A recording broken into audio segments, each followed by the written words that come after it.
I would say every facet of the game tonight that Russell Wilson played was almost perfect when you look at not taking sacks, not turning the ball over, being able to get guys involved throughout the game. I know the first half of the game for Pittsburgh, at least the first maybe quarter and a half, looked pretty rough.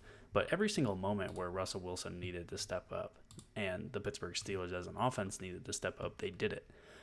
The touchdown to end the first half after the interception that Aaron Rodgers threw was not only great, but it was exactly what he needed to do. The entire second half, they scored on every single drive. One of those drives, yes, started at the 1 yard line after another Aaron Rodgers interception, but the Pittsburgh Steelers had 4 drives, they had 4 scores, and they put up 20 points. And when you compare that to what they've been doing previously this year, the Pittsburgh Steelers not only didn't match this scoring total at all this year, uh, this was really the first game. They did score 32 at Las Vegas last week, but this was the first game that offensively they looked like they had a cohesive unit through the pass catchers, through the running game, through the offensive line, and it played well for the defense as well. And I think there still was somewhat of a question coming into this game as to why Russell Wilson was even getting the start over Justin Fields when Justin Fields hadn't been playing well. There still was that question due to what we saw from Russell Wilson the last 2 years as a Denver Bronco. And I think after this game, a lot of those questions should be put to bed because Russell Wilson did this against a pretty good defense. The Pittsburgh Steelers were efficient, the Pittsburgh Steelers were explosive, and not only were they efficient and explosive, they were able to highlight the strengths of their main playmakers. George Pickens, with Russell Wilson throwing him the ball, was able to showcase he's one of the best contested ball catchers in the NFL. Najee Harris, with Russell Wilson at quarterback, was able to showcase that he's one of the toughest running backs to get on the ground.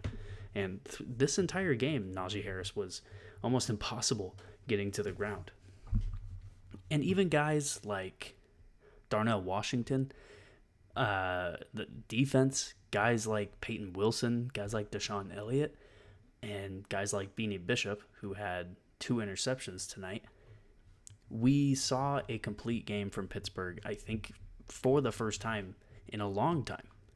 Now, again, no, Russell Wilson did not play a perfect game. Those first couple of drives that Russell Wilson had looked pretty tough. And there were some moments where I was somewhat wondering if Justin Fields would go back in the game. And I think it got highlighted throughout the broadcast tonight by Chris Collinsworth.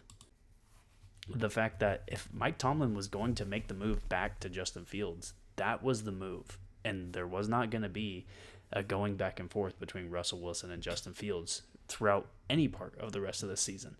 If the Steelers had to go back to Justin Fields, he was going to be the guy for the rest of the year.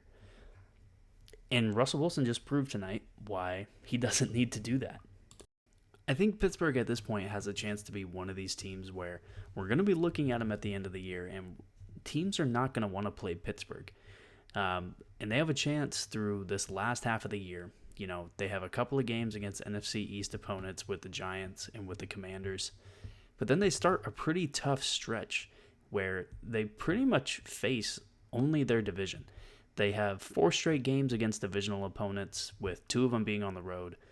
Then they have back-to-back road games with the Eagles and Ravens, and then the Chiefs and the Bengals. They're pretty much playing, after these next 3 weeks, they're pretty much only playing playoff contenders, and they're pretty much only playing teams that are gunning for a Super Bowl. And especially that last game of the year against the Bengals, that could be a game that decides, with how inconsistent Cincinnati has been, that could be a game that decides Cincinnati's season. The Week 16 or Game 16 for the Chiefs could be Kansas City proving that they possibly are an undefeated team. We saw them today pretty much handedly beat the San Francisco 49ers, and I don't know if Kansas City really has a team on their schedule as good as San Francisco. And every other game that they have, the 2 games against the Ravens, even the games against the Browns, I think Cleveland has as much to prove as any team in the NFL without Deshaun Watson at their quarterback right now.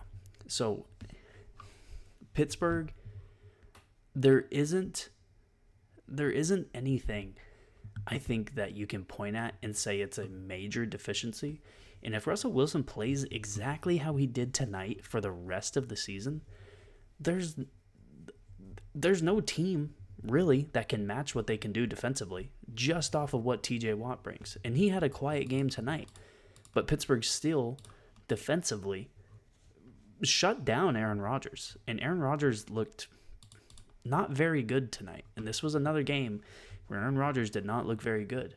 But the defense for Pittsburgh, even without a major sack total, they had 2 takeaways. They were getting after Aaron Rodgers the whole game. They were, they didn't really get ran on very much. 54 yards on 15 carries between Breece Hall, Isaiah Davis, and Braylon Allen. So they really shut down effectively every major piece of this New York Jets offense. It was basically just 2 long catches that Breece Hall had, and that was it. So if Pittsburgh plays this complete for the rest of the year, they're easily a Super Bowl threat. They're easily the best team in the AFC North if Baltimore can't match them. And with what we saw tonight, it's a very good chance that Pittsburgh is the best team in the AFC North.